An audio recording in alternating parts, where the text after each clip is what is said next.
Good morning, everyone. We are continuing on in the great story of the life of David, and I'm excited to bring this story to you out of the Word of God because there's so much that we can learn from it.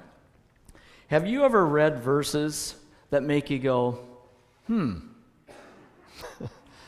I do this all the time. I'm like reading along, and then I'll read a verse and I'll just kind of go, that's interesting, ? And then it kind of sticks with you. I can't let go of it. So the last verse of chapter 17, Phil preached on David and Goliath last week, that great story. And Phil did such a great job, but then you get to the last verse of the chapter and there's a question that was sticking in my brain and it was bugging me and it was driving me nuts.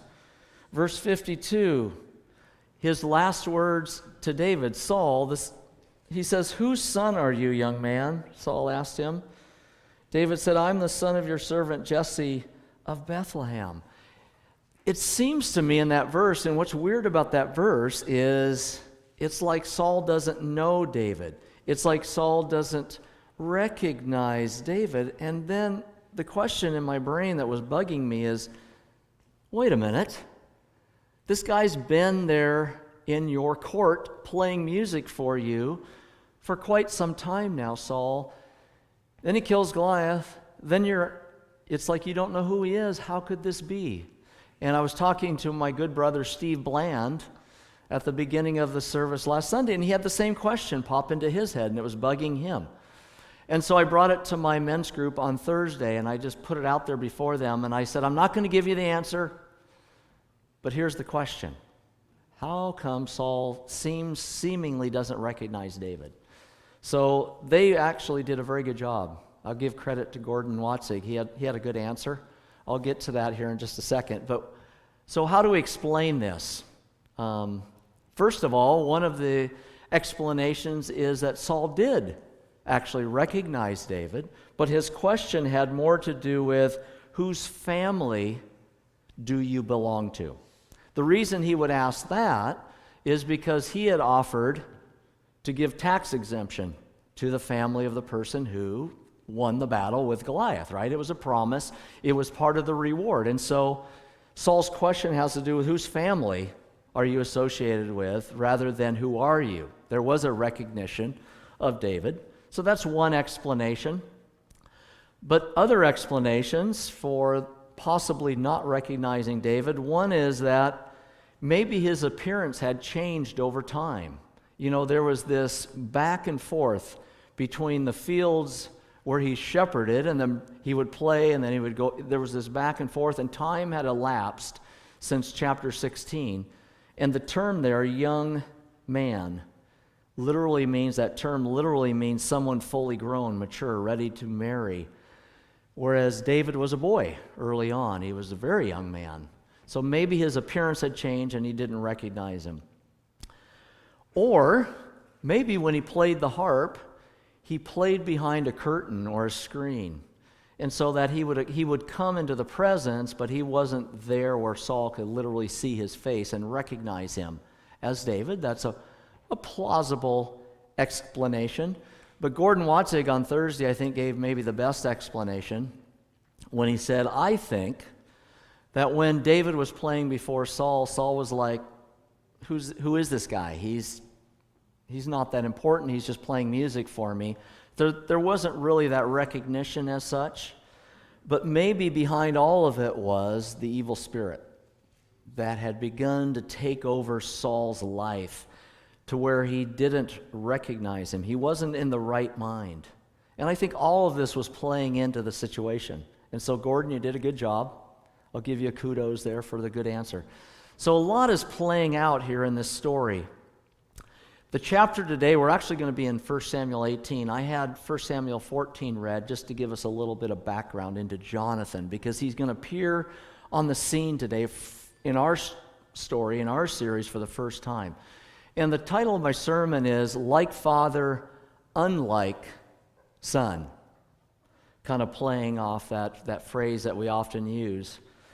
It's a contrast. The story, this whole chapter is going to be a contrast between Jonathan, the crown prince, this new character in the plot, and his father, Saul, the king. they could not be any further different from each other in so many ways. One, willing to give up his throne for the sake of David. We're going to see that in today's passage. Willing to hand it over to David. The other one, Saul, his dad, clutching the throne and unwilling to give it up at any cost, no matter what the situation. It's the exact opposite. There's really three plot lines that are going to play through this chapter. The first one is Jonathan's love for David. How much he loved David, this relationship, this friendship that starts. The second plot line is going to be Saul's anger and his jealousy towards David. Could not be any different than his son, Jonathan. And then third plot line that we're going to see playing through this chapter is David's success. That word, David was successful, is going to appear 4 times in this chapter. It's a theme that's going to go through as we read chapter 18. David was successful in spite of Saul's anger and Saul's jealousy. He's going to be successful. So let's take a look at the first 4 verses that deal with Jonathan and his love for David. It says, after David had finished talking with Saul, Jonathan became one in spirit with David. He loved him as himself. From that day, Saul kept David with him, did not let him return home to his family. And Jonathan made a covenant with David because he loved him as himself. Jonathan took off the robe he was wearing, gave it to David, along with his tunic and even his sword, his bow, and his belt. He loved David. But here's another question that lingers in my head. I do this a lot. I think, what's going on? Here's the question that kind of plagued me a little bit this week as I read this, and maybe it dawned on you a little bit. Where was Jonathan last chapter with Goliath? Where was Jonathan? We read the story of his courage, he was willing not only to face the Philistines in chapter 14, he took care of business, him and his armor bearer, right?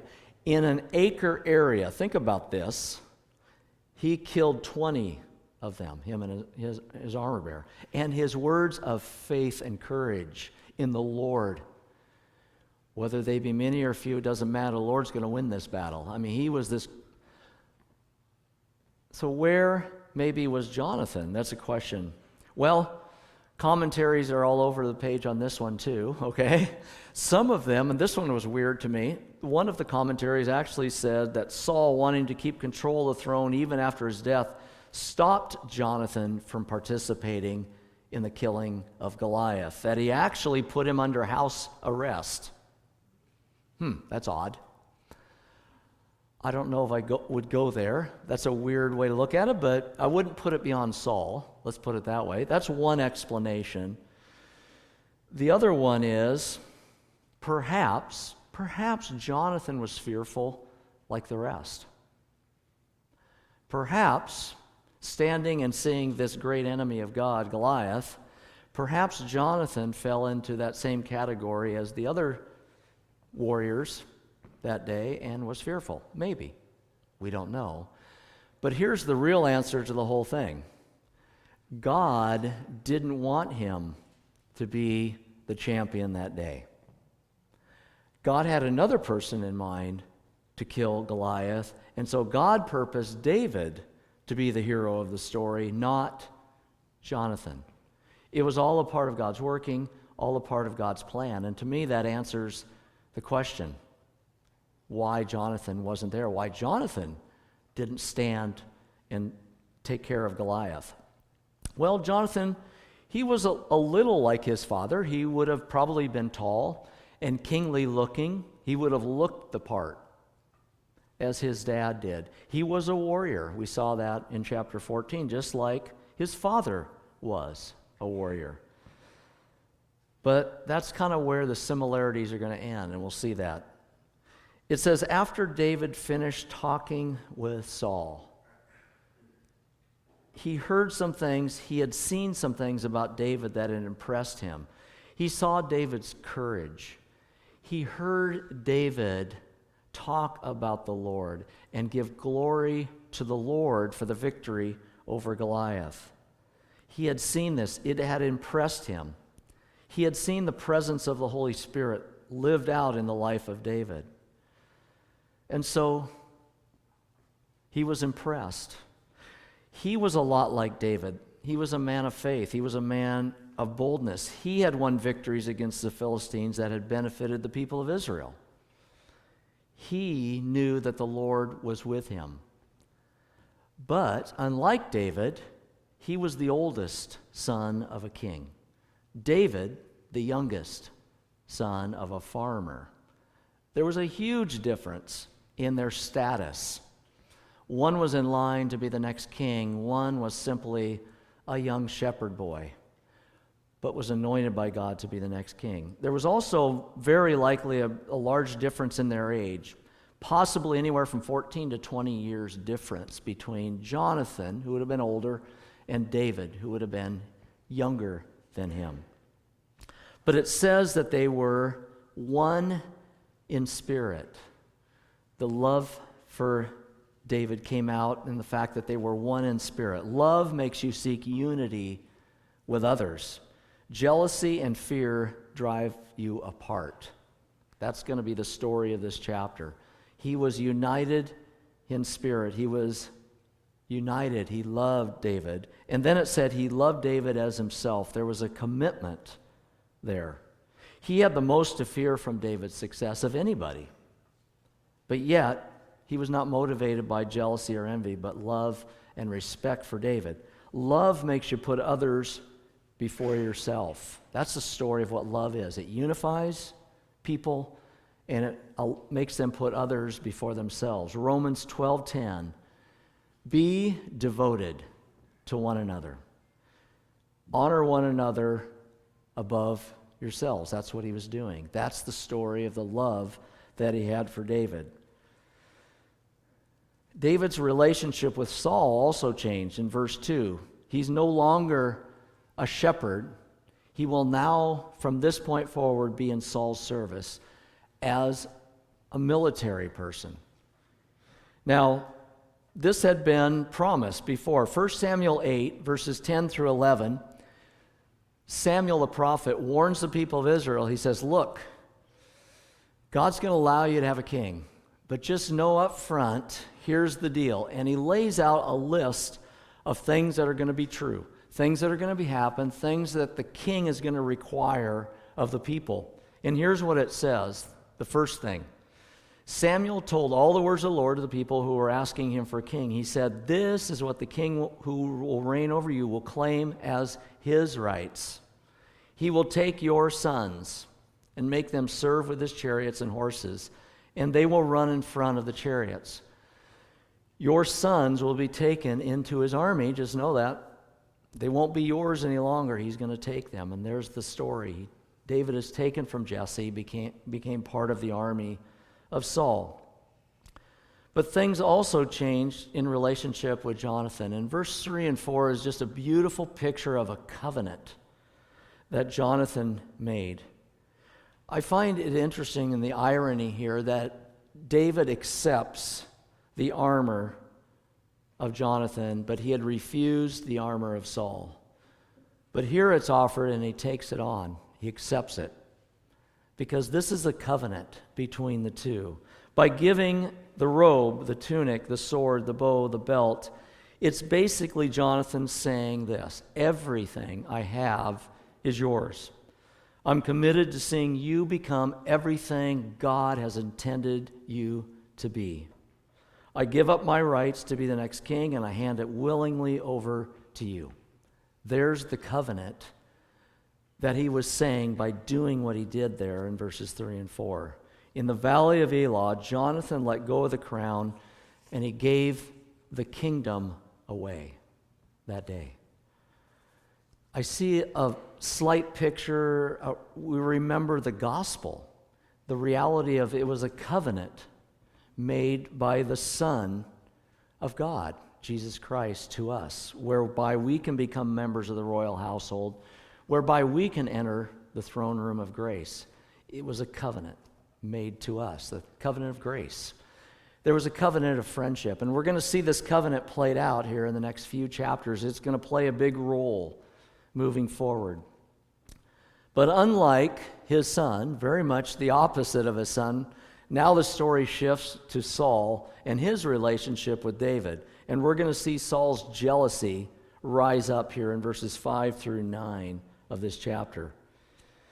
Whatever mission Saul sent him on, David was so successful that Saul gave him a high rank in the army. This pleased all the troops and Saul's officers as well. When the men were returning home after David had killed the Philistine, the women came out from all the towns of Israel to meet King Saul with singing and dancing, with joyful songs and with timbrels and lyres. As they danced, they sang this beautiful song of celebration of victory and thanksgiving to David. Saul has slain his thousands, David his tens of thousands. Lovely. It's a lovely song. Saul was very angry. This refrain displeased him greatly. They have credited David with tens of thousands, he thought, but me with only thousands. What can he do beyond this but get the kingdom? And from that time on, Saul kept a close eye on David. Jonathan's esteem for David is put in stark contrast with Saul's envy of David in these verses here. Jonathan was drawn to David out of a heart of love. Saul is driven away from David with a heart of jealousy, anger, bitterness, and suspicion. And that's the contrast that we see in these verses. David is successful. This is the first time in this chapter we'll hear this, but it's going to occur 3 more times as we move through. He is successful. David, we know David handles adversity well, but how is he going to handle success? Think about that. In our lives, we have those opportunities, don't we? When things are going difficult, we have the challenge of adversity. How are we going to respond? There's the question. Then, when God blesses us, when things are going very well, when everything seems to be working great, how are we going to handle that success? The word for success in Hebrew is sekal. It literally means acting or behaving wisely. The King James Version actually says that. David acted or behaved wisely. So what really is success here? Well, we know for sure that word, it talks about being wise, being prudent. Success is directly related to wise living. That's why the book of Proverbs is so important. The things that we learn, the way that we live in wisdom has a lot to do with the fact whether or not we're going to be successful. And in the mind of the Hebrew people, that's what success was. It was people who knew how to live wisely, people that knew how to control their tongue. That's the book of Proverbs, isn't it? People that knew how to take in instruction, people that were teachable. That was a successful person. It had nothing to do with money. It had nothing to do with accomplishment as much as living wisely. So that was one thing that made him successful. But we are going to see as we move forward in verse 14, the success there is linked directly with the fact that the Lord was with him. That's what really made David successful. Last week, as Phil preached on David and Goliath, I love note takers. I don't know about you, but I'm a note taker guy. I love to do that because it keeps my mind focused on what's being said. So I'm jotting things down, I'm chicken scratching it, trying to keep up with Phil. And you probably do this with me because I talk fast sometimes. But right at the beginning of the note taker, and I love that he did this, he had 3 of my commentaries sitting right here, right? And the first one was a children's book on the story of David and Goliath. And I love what you did right off the bat, Phil. You said, this is not a story about David's courage.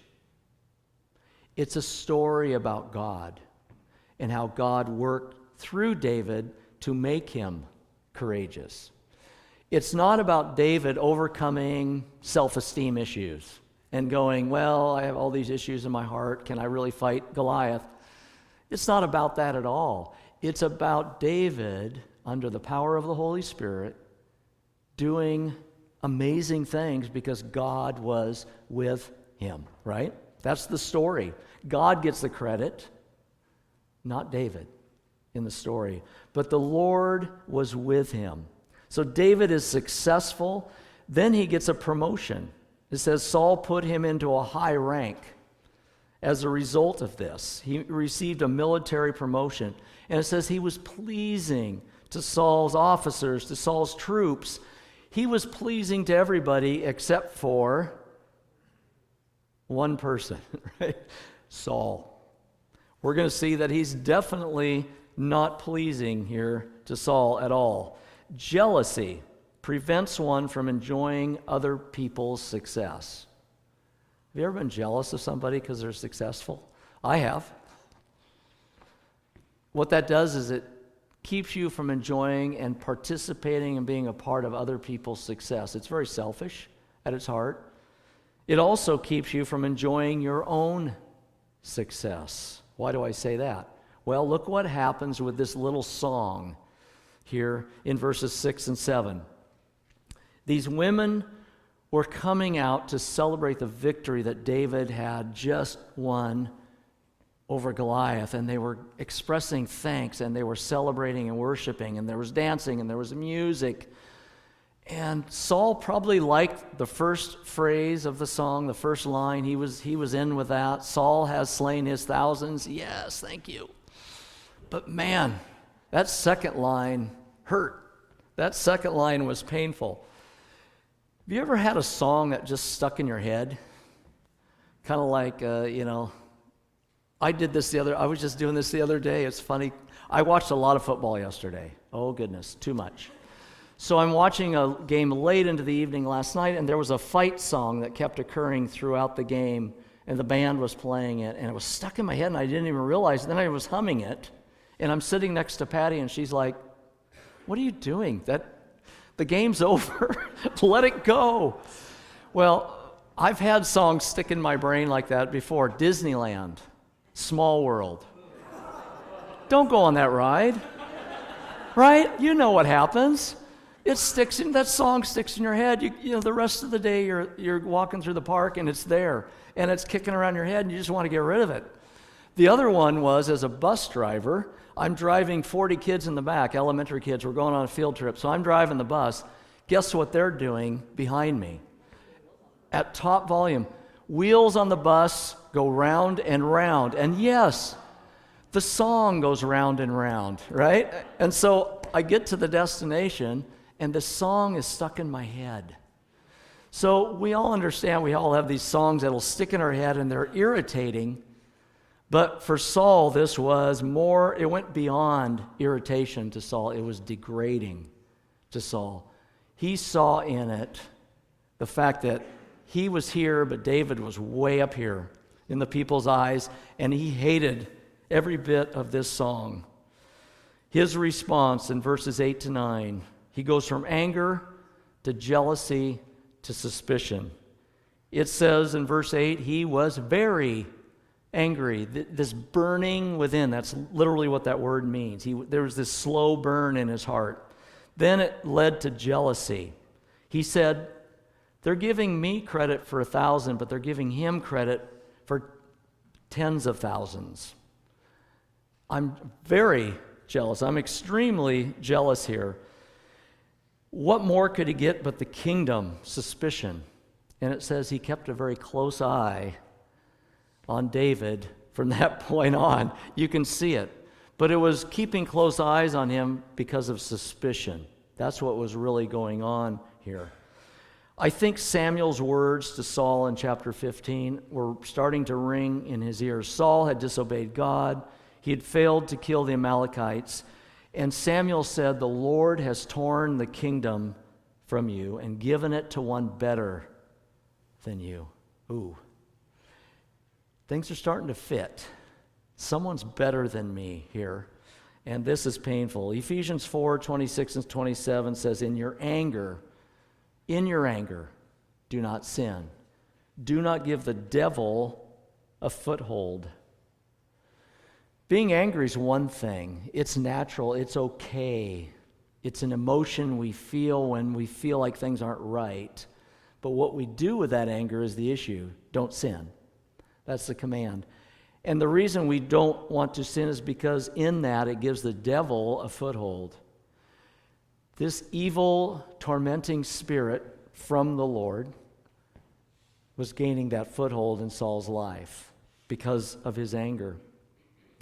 So now we're going to see it move from just anger, suspicion, to outright conspiracies, verses 10 through 30. Now he's out to take David's life, and he's going to use many different approaches here.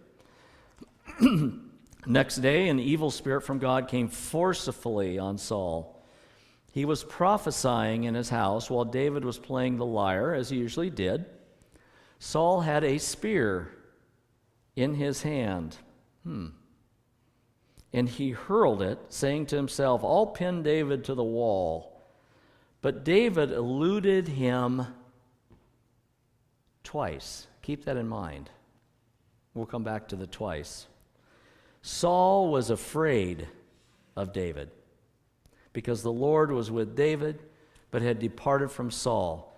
So he sent David away from him and gave him command over 1,000 men. And David led the troops in their campaigns. Here we go again, verse 14. In everything he did, he had great success because the Lord was with him. When Saul saw how successful he was afraid of him. But all Israel and Judah loved David because he led them in their campaigns. Saul said to David, one more approach, "Here is my older daughter, Merab. I will give her to you in marriage. Only serve me bravely and fight the battles of the Lord." For Saul said to himself, "I will not raise a hand against him. Let the Philistines do that." But David said to Saul, "Who am I? What is my family or my clan in Israel that I should become the king's son-in-law?" So, when the time came for Merab, Saul's daughter, to be given to David, she was given in marriage to Adriel of Meholah. Okay, that didn't work. So, moving on. Now Saul's daughter, Michal, was in love with David. And when they told Saul about it, he was pleased. "I will give her to him," he thought, "so that she may be a snare to him, and so that the hand of the Philistines may be against him." So Saul said to David, "Now you have a second opportunity to become my son-in-law." Isn't this great? Beware. Then Saul ordered his attendants, "Speak to David privately and say, 'Look, the king likes you, and his attendants all love you. Now become his son-in-law.' This is a good deal." They repeated these words to David, but David said, "Do you think it is a small matter to become the king's son-in-law? I'm only a poor man, and I'm little known." When Saul's servants told him what David had said, Saul replied, "Say to David, the king wants no other price for the bride than 100 Philistine foreskins to take revenge on his enemies." Saul's plan was to have David fall by the hands of the Philistines. When the attendants told David these things, he was pleased to become the king's son-in-law.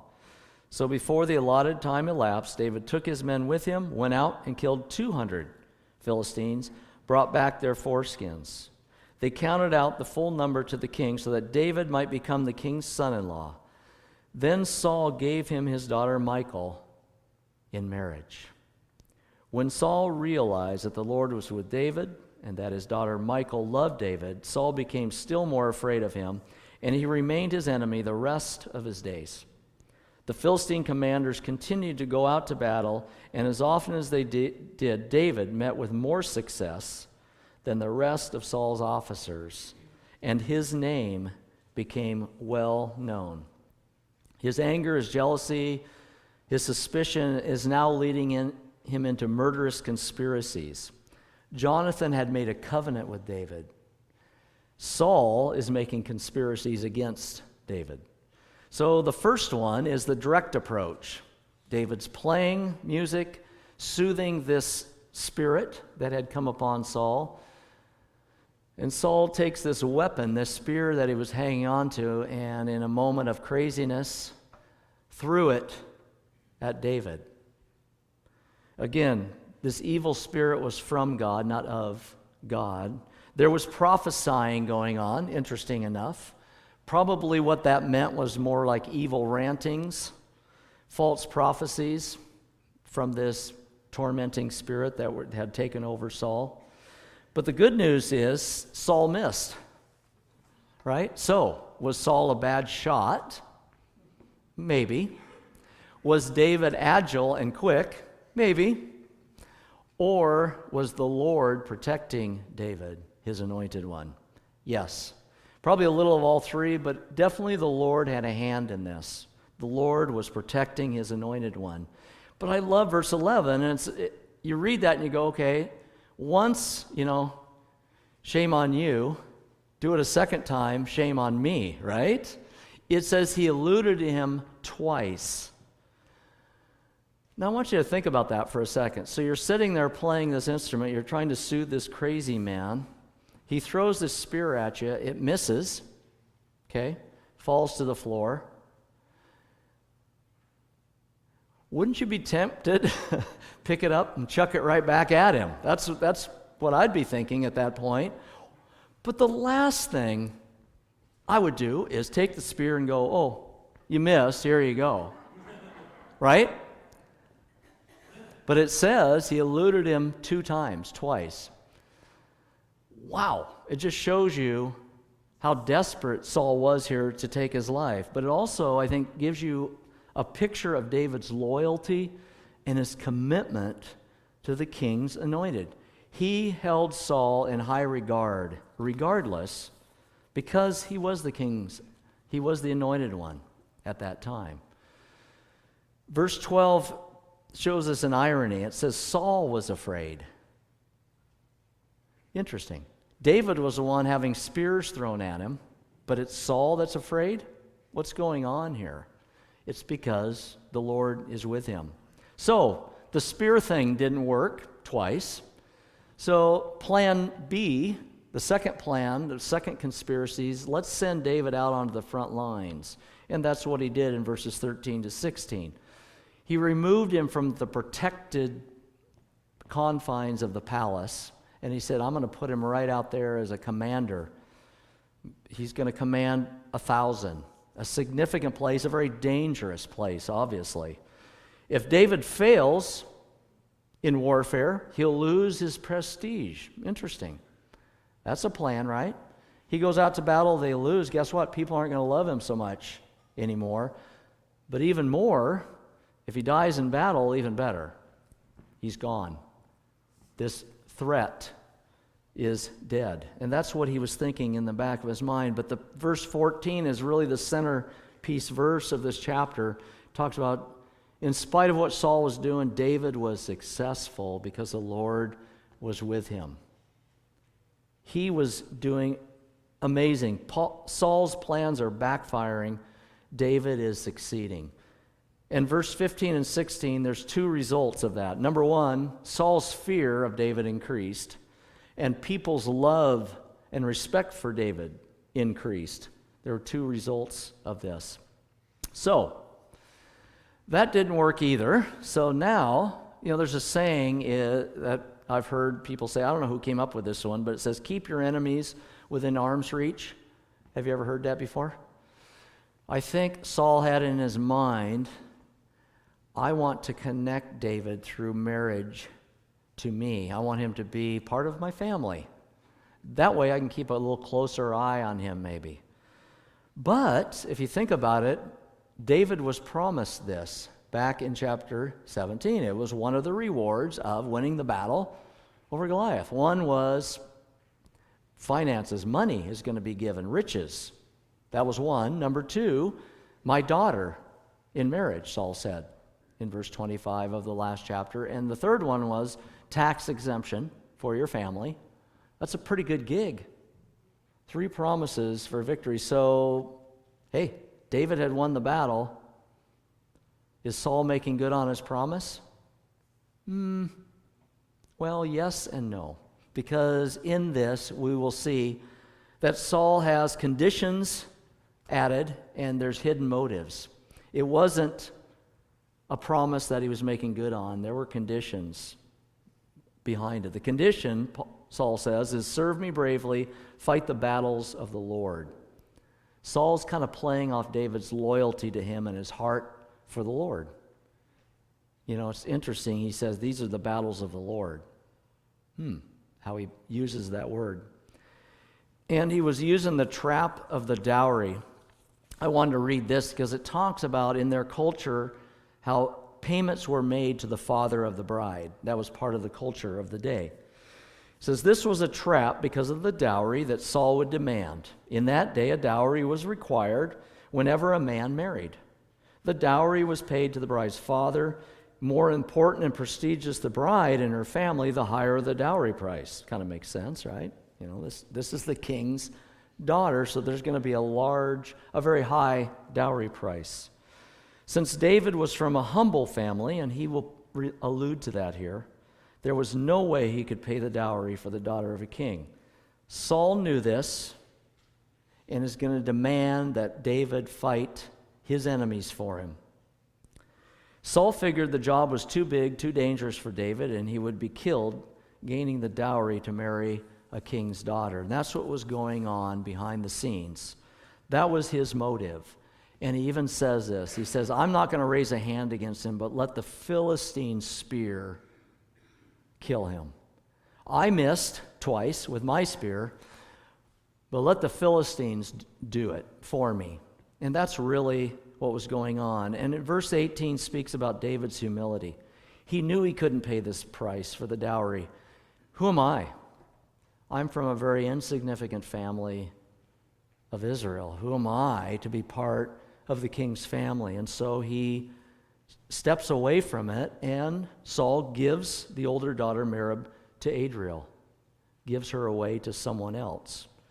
Maybe in an attempt to make David angry or jealous. Kind of like the story of Samson, if you remember that story in the book of Judges. That was probably going on here. So that didn't work, but he has another daughter, the younger one, Michal, verses 20 to 27. And he says, I'm going to use her as a snare to him. There's really a double threat here. Number one is she's going to be a snare to him. Why? Well, we don't know. Maybe he knows that she will probably corrupt him spiritually. She worships idols. She believes in another god. Maybe she will corrupt him in some manner. Maybe being married to her and being close to him will benefit me. I don't know what he had in mind there necessarily, but he sees her as a snare. But there's also the hands of the Philistines, and so he enacts another dowry, and this one's rather gruesome and grotesque. And then when we read this, we're like, what is going on? 100 foreskins of the enemy of Israel, the Philistines, was demanded by Saul. That's so gross, right? This is one of those stories where we're glad the Bible's not illustrated, right? It's like, I'm glad we don't do this with flannel graph, like with kid stories. There's things in the Old Testament, it just says what it is, right? But it's going to demand killing 100 of these Philistines. And again, Saul knows this is a very dangerous thing.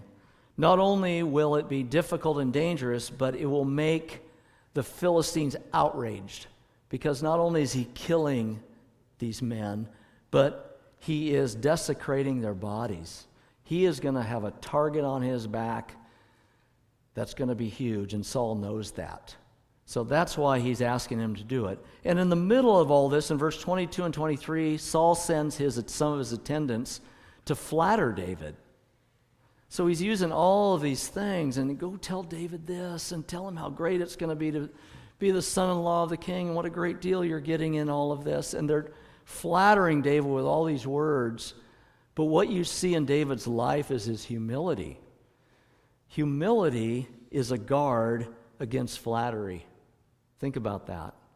When we are humble, when we understand who we really are, when we have a proper view of ourselves, we're not as susceptible when the flattery comes to buy into some of the things that are said.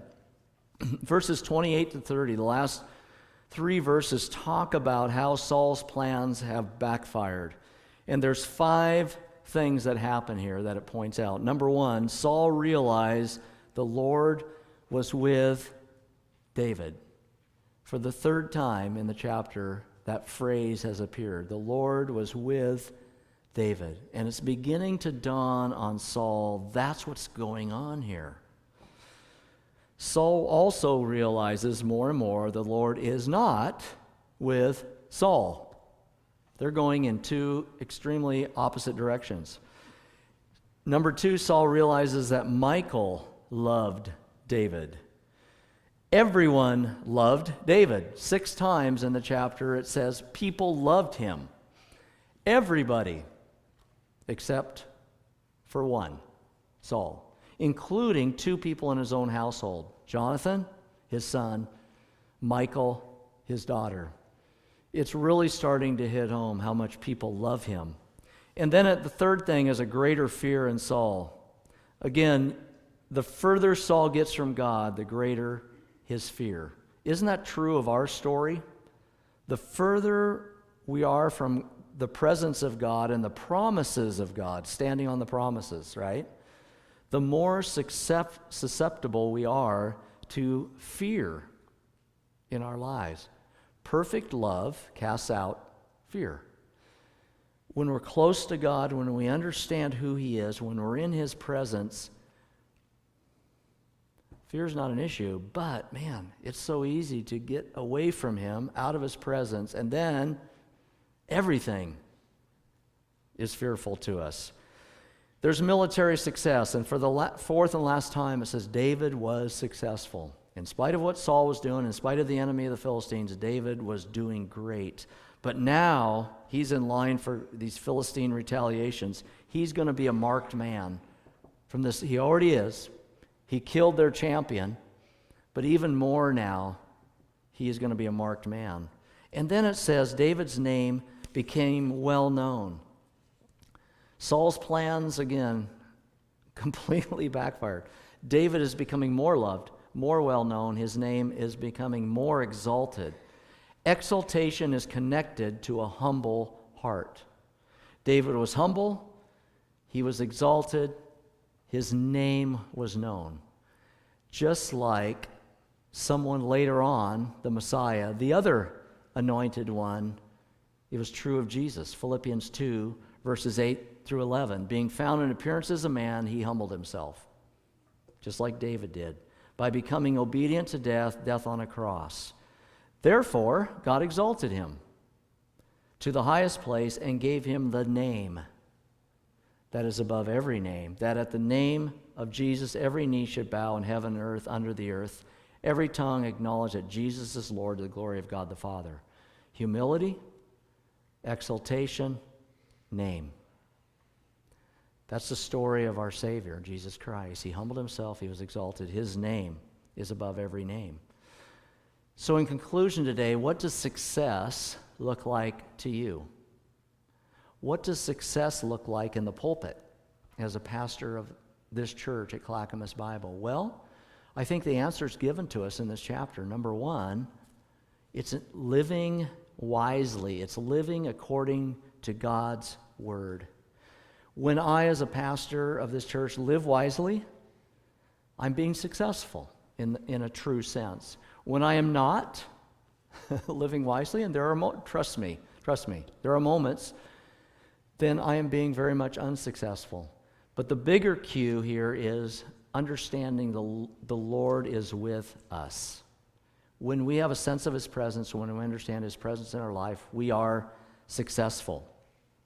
I want to end with the principle of reverse returns. What in the world is that? So I put it in your note taker. Here's what that means.